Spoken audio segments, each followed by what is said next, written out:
Boa tarde, bem-vindos a mais um momento assíncrono, né, de cálculo diferencial 1. Então, hoje nós vamos abordar o nosso último tópico, né, que é chamado problema de otimização, né, ou máximo e mínimo de funções.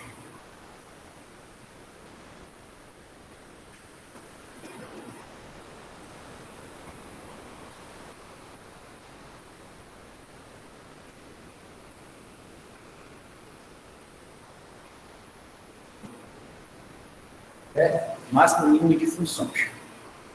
Bem, de todas as funções que nós vimos até agora, né, a função do segundo grau, ou a função quadrática, como os matemáticos preferem falar, é a única que apresenta ponto de máximo e ponto de mínimo. Né? Nós temos, né,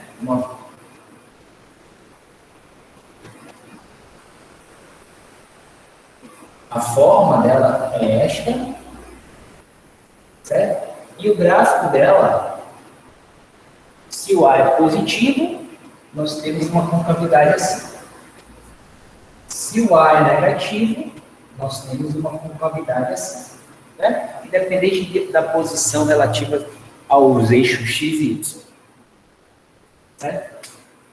Então é o seguinte, quando eu falo máximo e mínimo, o que eu quero dizer com isso? É que existe um ponto na imagem da função que é o maior que ela pode ter ou o menor que ela pode ter. Então, no x do vértice, aqui, quando A é maior que zero, ela tem o menor ponto. Então, aqui ela tem um ponto de mínimo. E no x do vértice aqui ela vai ter um ponto máximo, né?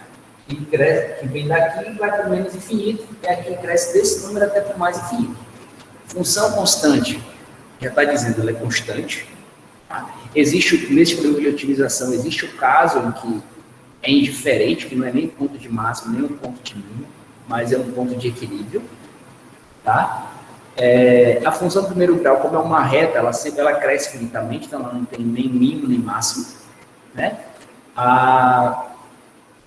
A função logarítmica, ela cresce, ela tende a zero, mas ela nunca é zero. Por isso que ela não tem ponto de mínimo. Porque ela só seria zero, que seria o menor valor dela, no infinito, mas o infinito não é um número. Né?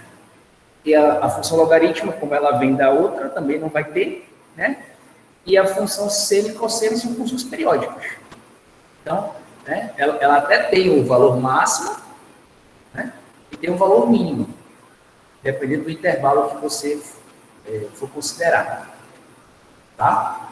Só que a gente geralmente não calcula as coisas de trigonometria, porque a gente já sabe que o máximo dela, da função seno, é 1 e o mínimo menos 1. Tá? Isso já vem da própria definição de como as coisas são feitas. Então, não tem problema nenhum. Certo? Eu gosto de lembrar dessa função do segundo grau, porque ela é uma forma para vocês não esquecerem o que vocês vão aprender hoje. Tá? Então, vamos pegar aqui uma função qualquer. Tá?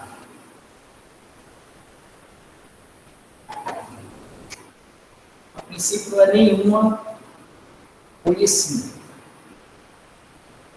Ó, perceba uma coisa. A função seno, ela tem infinitos pontos, né, máximo e infinitos pontos mínimos, certo?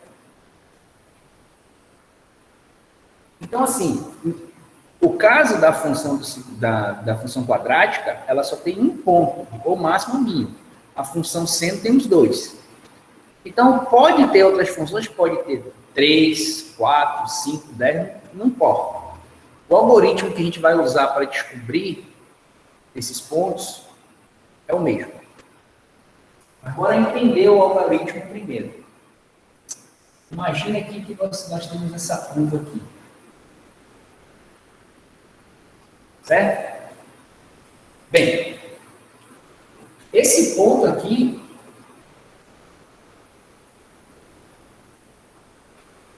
certo? Existe um valor para ele que eu vou chamar XC. Certo? XC porque esse C significa crítico. E na análise que a gente vai fazer, os pontos críticos são os pontos que podem ser de máximo ou de mínimo. Como eu não estou na cabeça toda uma representação melhor para ele, eu já vou colocar XC, para vocês saberem que esse ponto existe. Nós vimos que a derivada é o coeficiente da reta tangente a uma curva. Então, cada ponto da curva, nessa aqui, existe uma tangente. Né? E se você for ver, ó, por exemplo, aqui, ó, olha onde é que ela está. Certo? Você percebe que essa inclinação dela está subindo. Quando você pega um ponto aqui, ó, uma reta aqui, você vê que ela está descendo.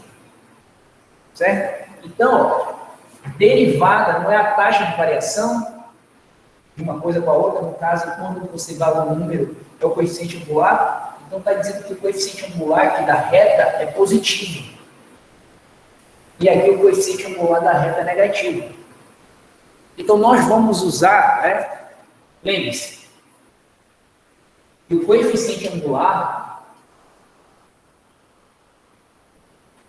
ele é definido como uma variação em y sobre uma variação em x da reta.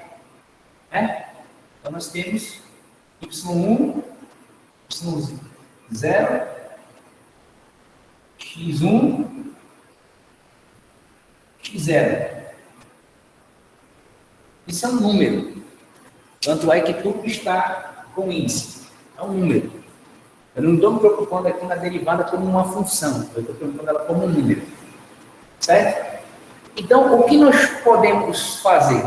Nós podemos analisar as derivadas. Aí. Então, a primeira coisa que a gente tem que fazer é tentar descobrir quais são ou qual é o possível ou os possíveis pontos críticos da função. Então, se nós vamos ver, analisar através da derivada, então significa que nós temos que conhecer o valor da derivada. Mesmo, e esse valor tem que ser independente de qualquer função. Mas ele é bem fácil de você ver isso. Por exemplo, quando você está aqui, ó, o n é positivo, o n é negativo. Todos os pontos, tanto o máximo como o de mínimo, no ponto crítico, a tangente dele vai ser isso aqui, ó. A reta tangente vai estar paralela ao eixo x. Né? Ela vai estar paralela ao eixo x. O que significa? Que ela não vai variar em y. Ou seja, se o ponto de y1 é igual ao ponto y0, isso aqui fica zero, mesmo tendo variações finitas no x, porque a reta é constante, né? Ela está paralela, então ela funciona como uma função constante. Aqui. Perceba, essa reta aqui é só a reta tangente a esse ponto. Tá? A princípio, ela não tem nada a ver com a função. Ela só está passando, tangenciando um ponto. Um dos infinitos pontos dela é esse. Tá legal? Então, a gente está querendo calcular o coeficiente aí. Então, a gente tem os pontos críticos.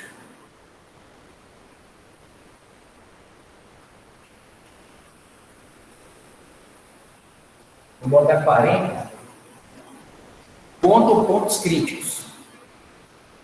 Certo? Aí é o seguinte. Quanto vale a derivada dessa função aqui? A derivada dessa... Aqui nesse ponto, aqui nessa reta. A inclinação dela vale quanto? Já falei há pouco. É zero. Então, para você calcular os pontos críticos,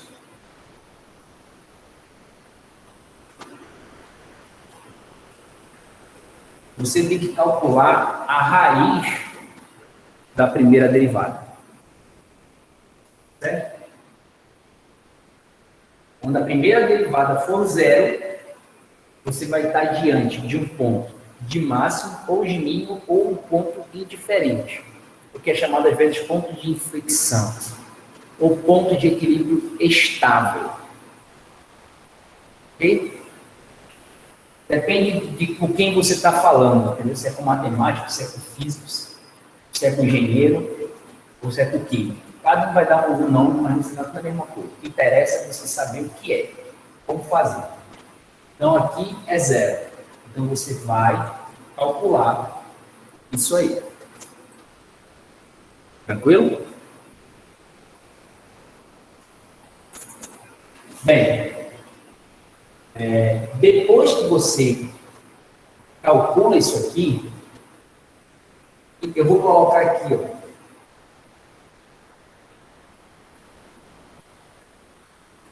um XC, que é os pontos críticos. Para fazer analogia aqui, não precisa se prender muito na coisa escrita. Você pode deixar só X. Porque eu vou usar isso aqui já. Então, esse cara aqui vai ser a raiz da função. Da mesma coisa que quando nós temos uma função f de x do primeiro grau, por exemplo, função linear, certo? Qual é a raiz dela? xr, ou x0, como alguns gostam de colocar, é menos b sobre a.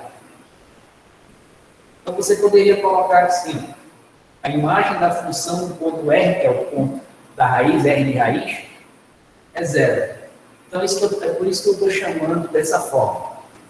Tá? Eu não tenho certeza como é que os livros que vocês estão lendo chamam. Por isso que eu estou falando, não se apeguem na forma. Se apeguem no entendimento. Ok? Bem,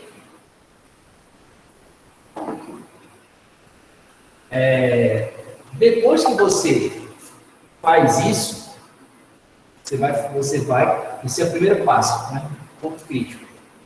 O segundo passo é você calcular a segunda derivada.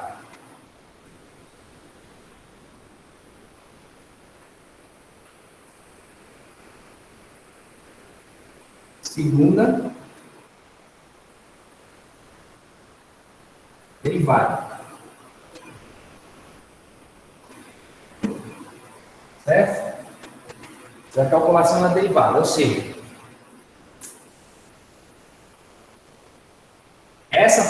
de qual função? Da que está de preto, isso aqui está em vermelho, tá? O vermelho. Então, ali que está em preta, aí você vai lá e vai calcular a segunda derivada. Certo? Posso colocar igual a y em x, não tem problema. Certo?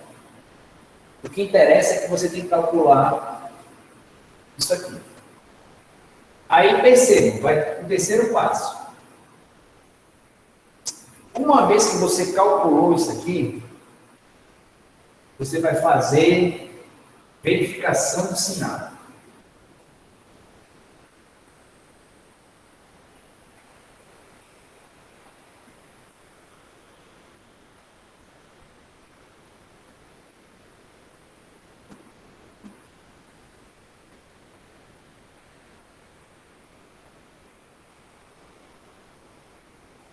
Do sinal. Que sinal? Da segunda derivada. Como?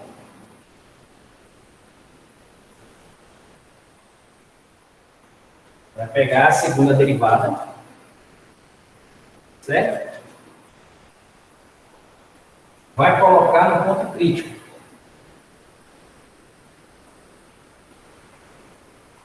Quando você colocar no ponto crítico, você vai ter 3 possibilidades. Ela vai ser maior que zero, ela vai ser igual a zero, certo? E ela vai ser menor que zero. Então, você tem 3 possibilidades. Certo? Quando você colocar o valor que você encontrou na primeira derivada, ok? Você vai encontrar um número. Esse número vai ser positivo, nulo ou zero, ou negativo. Quando ele for positivo, você está diante de um ponto de máxima.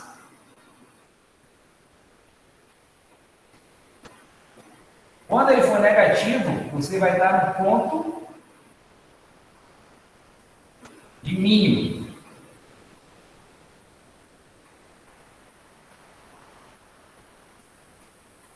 E quando for zero,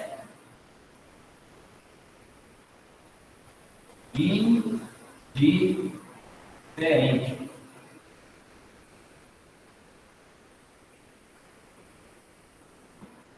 Alguns gostam de falar pontos de inflexão. O que é ponto de inflexão? É o ponto onde ela muda a concavidade dela. Então, por exemplo, ela está tendo um valor de máxima, ela está aumentando o valor. Aí chega num ponto que ela muda. Esse ponto dessa mudança é chamado ponto de inflexão. Eu chamo de equilíbrio indiferente, porque se ela for zero naquele negócio lá, significa que ela está paralela, né? O gráfico dela é como aqui, é zero, só que primeiro você faz ela é zero aqui, porque a geometria diz que ela é zero. Né? Você vê que ela não tem variação em y, e para ter coeficiente angular de reto precisa. Então, você impõe essa condição é imposta. Né? Uma condição para ser ponto de máxima de mínimo de inflexão. Daqui você calcula as raízes. Guarda os pontos. E aí você vem, deriva de novo a função, certo? Você derivou. E aí você vai substituir, depois que você deriva, você pega os números que você guardou, substitui nela e vê se cai isso aqui. Perceba, vai ter momentos que aqui vai ter só um número, que aqui pode ter 2 números, aqui pode ter 10 números, aqui pode ter infinitos números. Porque se você for aplicar essa teoria para a função trigonométrica seno e cosseno, sem limitar o intervalo, você vai ver que ela vai aparecer 2 coisas aqui. E dos pontos que vão aparecer dos múltiplos, quando você fizer a derivada de novo e substituir, você vai ver que o valor dela sempre vai ser o máximo mínimo. Ponto de máximo ou ponto de mínimo. Tá ok? Entenderam o que tem que fazer? Por que você tem que fazer? Por isso que eu chamei a atenção no significado geométrico da derivada. Tá? Esses problemas de otimização, eles vão servir para várias coisas. Tá? Várias coisas. Não é só isso daí, não. Ó, preste atenção. Quando você faz toda essa análise, todas as características que você está encontrando pertencem ao ponto crítico. Certo? Então, cuidado. Saiba o que estão fazendo. Isso tudo é para encontrar o ponto crítico e identificar o que ele significa. Nada a ver com o valor da função. Certo? Então, por exemplo, se você fazendo as coisas trigonométricas, pegando a função seno, você calcula, faz a derivada dela ser igual a zero. Vai ser cosseno. Então, vai ser qualquer arco múltiplo de K2π, ou Kπ. Kπ, no caso, Kπ. Né? Que é número inteiros, positivo ou negativo, qualquer múltiplo de π. Aí ela vai ser zero. Aí você vai substituir lá no seno, você vai ver que ela vai dar o valor lá mínimo da função lá. E aí, se você quiser encontrar que valor é esse, que é aquele que a gente já sabe de antemão, porque ela é uma função elementar, obviamente, que é menos 1 em 1, você vai encontrar esses valores. Tá? Eu vou fazer aqui a análise por caso da função do segundo grau, certo? E aí, se der tempo, eu procuro mais exercícios para a gente fazer, eu vou discutir outras coisas relacionadas a isso, mas amanhã a gente vai fazer mais exercícios, com certeza disso. Ok? Nós só temos um horário hoje. Então, beleza. Segura essas informações. Então, eu vou colocar aqui. Calcular por primeiro passo. Uma dúvida. Oi. No caso, amanhã vai ter a aula também? Não seria a prova? Sim, vai ter aula. Normal. Para mim, eu ia ficar para fazer prova. Mas tudo bem. Vai ficar para fazer prova? É, porque eu achei que, tipo assim, não ia ter aula para poder fazer a prova, entendeu? Não, mas a prova eu só vou colocar à noite. Tá. Entre 8 e 9. Tá. A priori. Ah, mas você vai... Eu precisava que você pôr a prova hoje. Não, a prova é amanhã. Celebração. Eu pensava que ia pôr a prova hoje para entregar amanhã. Não. Beleza, entendi. Agora eu entendi. Certo? Beleza. Então, segundo passo. Derivar segunda vez. Terceiro passo. Na segunda derivada, substituir os pontos críticos. Essa é a receitinha do bolo para fazer esses cálculos. Certo? Agora, por que eu vou falar dessa função da função quadrática? Porque ela é a forma mais fácil de você memorizar esse negócio. Mesmo quando você estiver falando de mais de uma variável, e apesar de nós não termos aqui cálculo de múltiplas variáveis, né? Mas o raciocínio segue o mesmo. Aí, a única diferença que lá é que a gente encontra usa multiplicadores de Lagrange. Mas a ideia é a mesma. Tá? Não tem nada demais. Beleza. Antes disso, deixa eu voltar aqui de novo.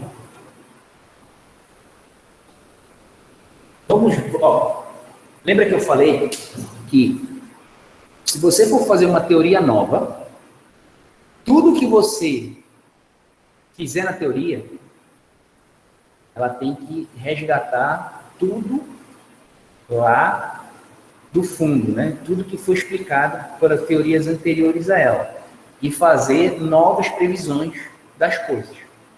Porque assim, você pode ter uma teoria que dá conta de tudo que fala no passado, mas todas as previsões delas estarem erradas. Certo? Ou pelo menos a maioria errada. Essa teoria não é boa, apesar de explicar as coisas do passado. A teoria boa é aquela que explica do passado e acerta nas coisas do futuro. Então, quando nós estávamos vendo isso aqui, né, nós aprendemos que as coordenadas do vértice, né, era x do vértice e y do vértice. Primeiro até de x maiúsculo. X maiúsculo e y maiúsculo. Né? Então, a gente viu que xv era menos b sobre 2A, certo? Que era a média aritmética das raízes, porque a função é simétrica lá no ponto médio dela, entre as raízes. E o y do vértice, que nada mais é do que o f de xv era menos 4a, menos delta sobre 4a. Certo? Era isso aqui que tínhamos. Né? Fora o que nós sabemos do desenho, né? A maior que zero, A menor que zero, aqui e aqui. Então, essas são as características que temos. Então, essas coordenadas do vértice aqui, para o caso de A maior que zero, representa esse ponto aqui. Essas coordenadas do vértice, em relação a esse aqui, representam esse ponto aqui. Ok? Agora, nós vamos fazer o que manda o figurino. Então, vamos fazer o primeiro passo. Determinar o ponto crítico. Pegar a função, derivar, igualar a zero. Certo? Primeiro ponto. Então, a derivada daqui, ó, tem três funções. Uma quadrática, multiplicada por uma constante, mais uma constante multiplicada por uma função linear, mais uma função constante. Então, nós temos que fazer a derivada disso aqui tudo. A derivada disso aqui tudo dá o mesmo resultado da derivada de cada uma das partes. Então, a derivada daqui é... Lembra da constante, que você esquece a derivada, que eu falei ontem, você só deriva aqui. Se você não se sentir seguro, você pode colocar como regra do produto. A derivada da primeira vezes a segunda, mais a primeira vezes a derivada da segunda. Só que a derivada da primeira é zero. Ok? Então fica A vezes a derivada de x de x2. A derivada do polinômio, né, de x da função x elevado a n, nada mais é do que descer o expoente, certo? X diminuir uma unidade. Ok? Diminuir uma unidade. Aqui sai do mesmo raciocínio. Derivada disso aqui, a constante sai, deriva só aqui. Derivada de x é... Cai o expoente de x, x menos 1. Mais a derivada da constante, que é zero. Isso tem que ser igual a zero. Quando nós fazemos isso, nós temos 2a x, né? 2 menos 1, 1, x elevado a 1, x. Mais b vezes 1 é b, x é elevado a 1 menos 0, 1 menos 1 é 0, x elevado a 0 é 1. Então, vezes b, próprio b. Igual a 0. Certo? Então, aqui, você tem... Como é que vai fazer isso aqui? Vai isolar, né?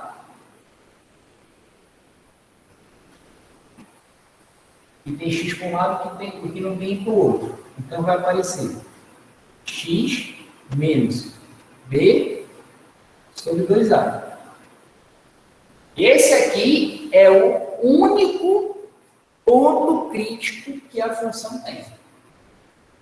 Certo? O único ponto crítico. Certinho?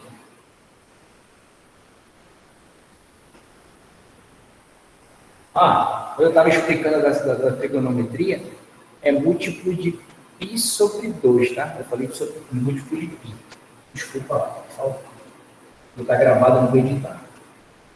Então, ó, nós temos aqui, ó, o ponto candidato. Né?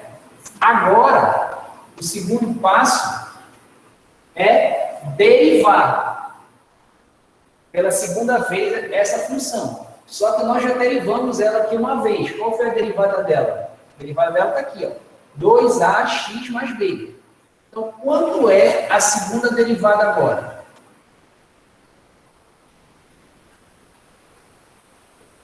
Dois a é uma constante, então ela fica. Derivada de x é 1.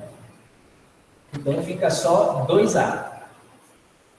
E aí, no terceiro passo, ó, se você quiser, você pode colocar o C aqui. Vou botar de vermelho, de cor vermelha, para dizer que, para mostrar que não é obrigatório, tá? Então, certo? É para mostrar que não é obrigatório.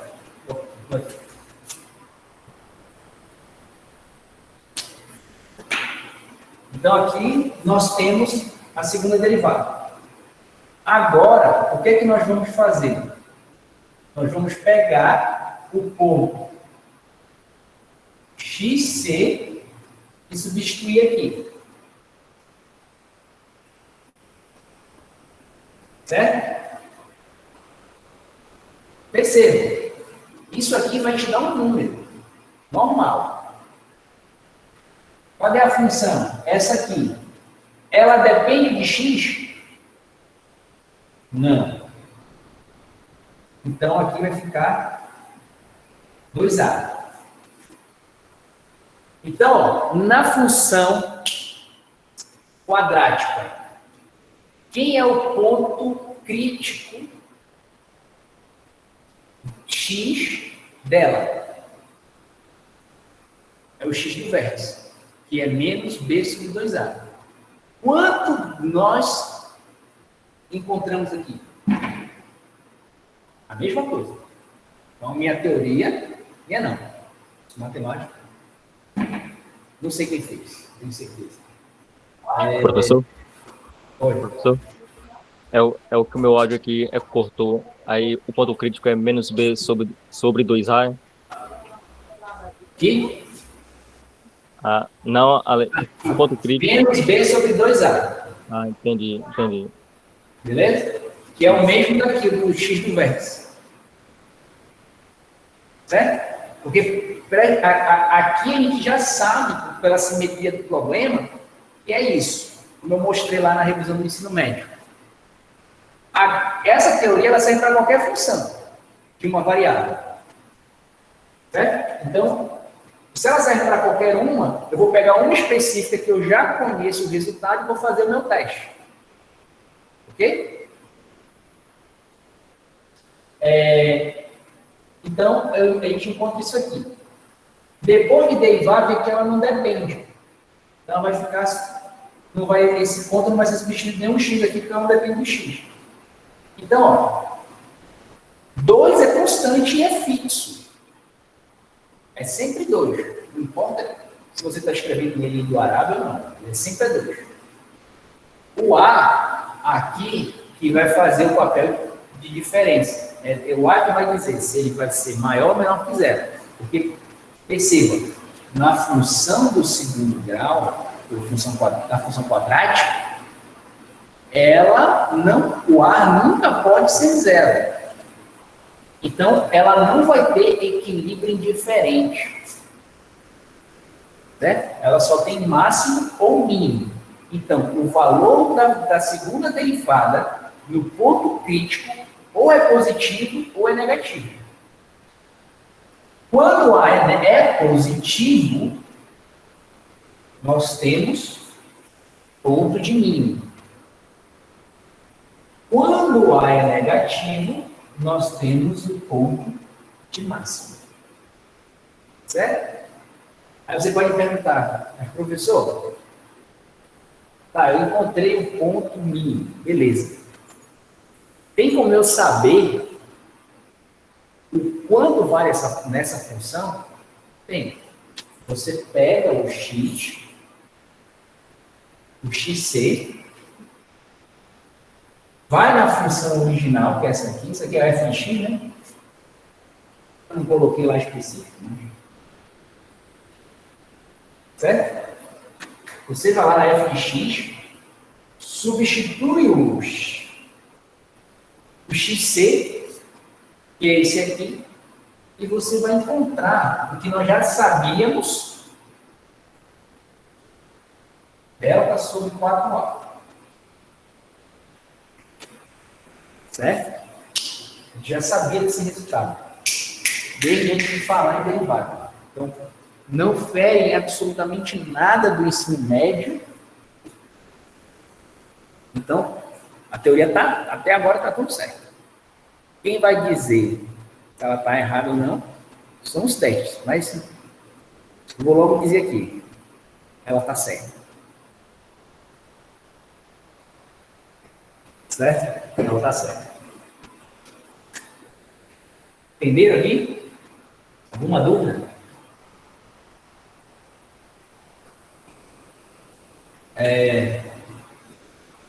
Passem para isso aqui.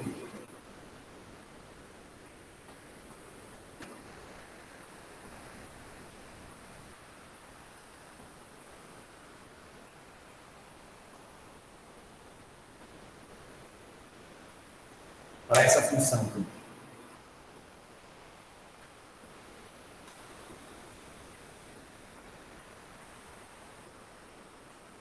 Opa, alguém falou não. Não está ok? O que é? Qual é a dúvida aí?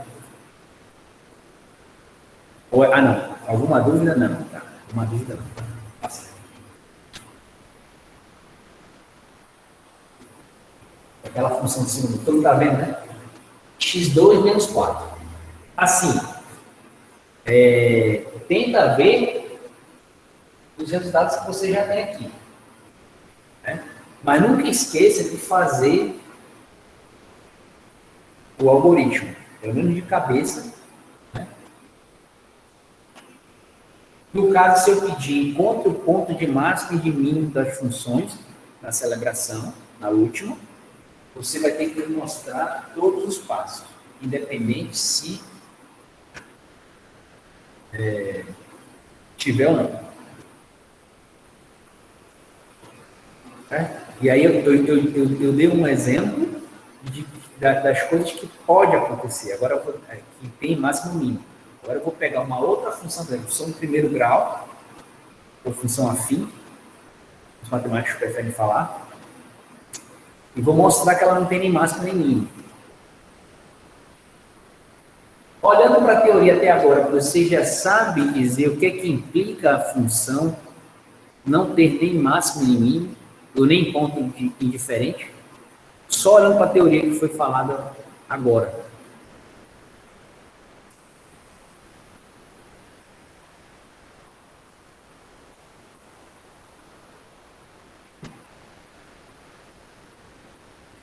Como é que você sabe que ela não vai ter essas coisas?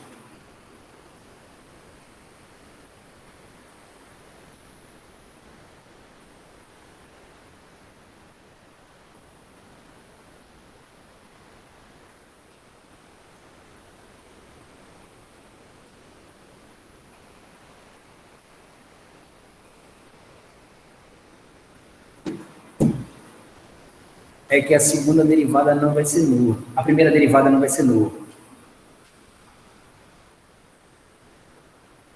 Ela não tem, ou em outras palavras, ela não tem raiz.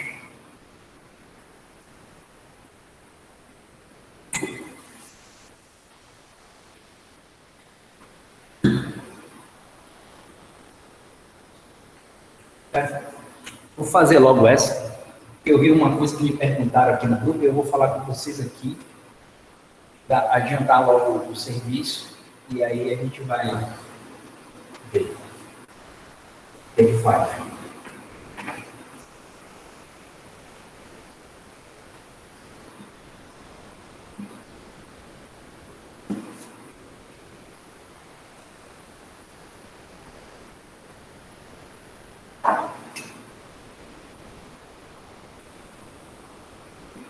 F Y Fx AX mais B. Certo? Bem, primeiro teste.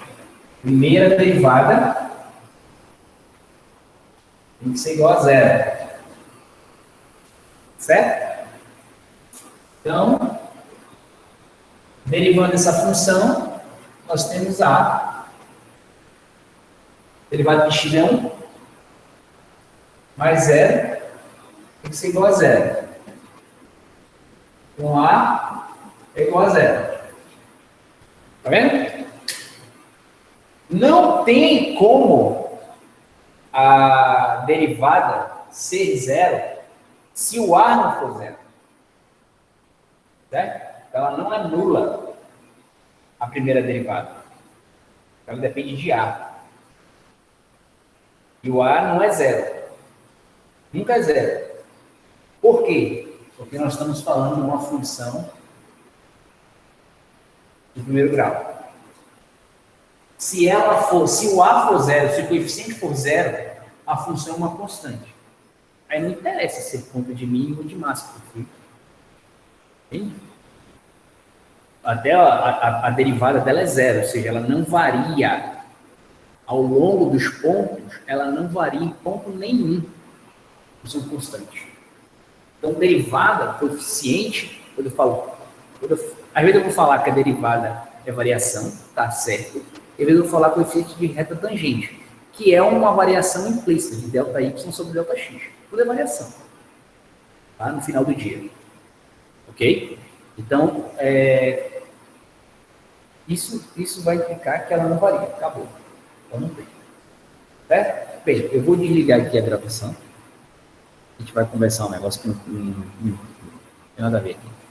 Para os que estão assistindo, fora, boa tarde.